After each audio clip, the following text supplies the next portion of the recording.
منتظر ہے. ایک عورت ایک شخص کو نہیں کہا. قیامت کے دن خدا نے پوچھ لیا کہ قرآن میں نے حکم نافذ فرمایا تھا یا ایھا الذین آمنوا قوا انفسکم واہلیکم نارا.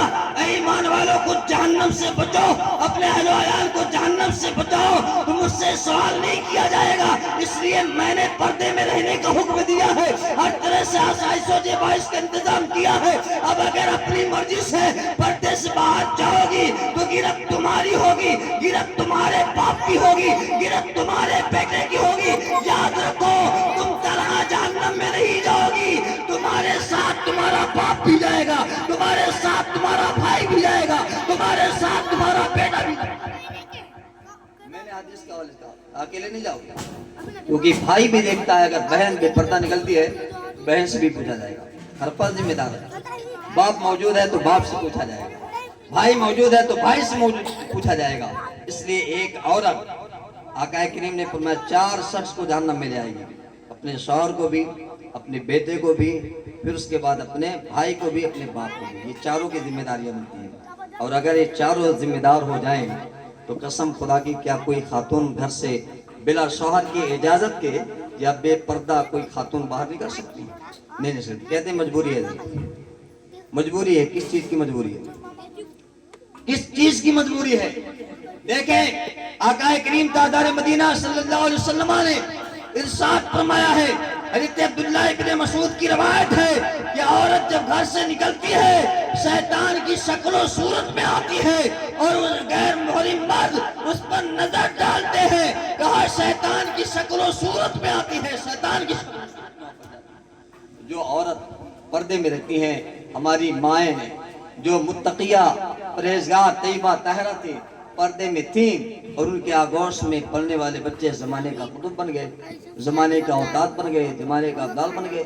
ایک شخص مجھ سے کہنے لگا کہ حضرت آپ لوگوں میں شریعت میں بڑی پابندی ہے کہ عورتوں پہ آپ ظلم کرتے ہیں اور ظلم کی بنیاد پر ان پہ پردے رہنے کا حکم کرتے ہیں. ہم نے کہا تمہارے پاس سونا ہے, چاندی ہے, روپیہ پیسہ ہے؟ کہا ہاں ہے, میرے پاس سونا بھی ہے, چاندی ہے, روپیہ کہاں رکھتے ہو؟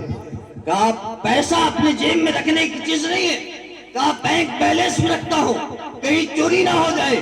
سونے کو میں صندوق اور باکس کے اندر رکھتا ہوں کہیں چوری نہ ہو جائے.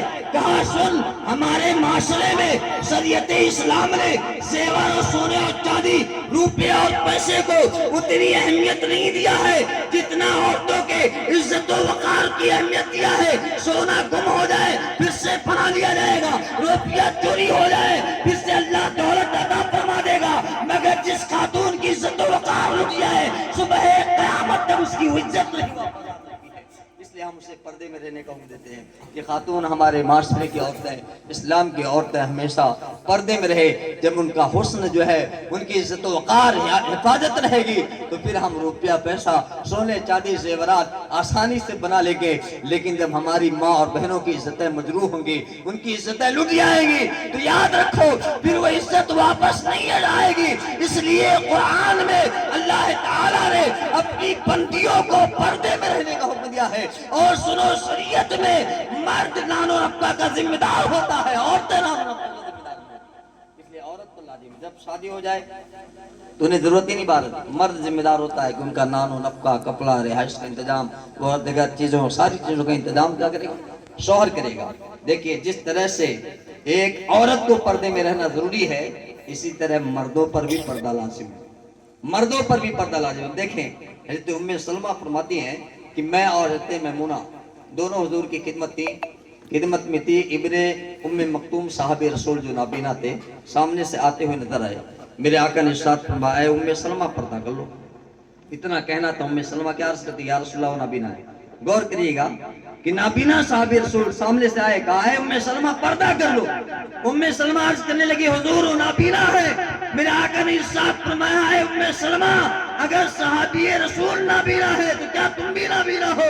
کیا تم نہیں دیکھ رہی ہو؟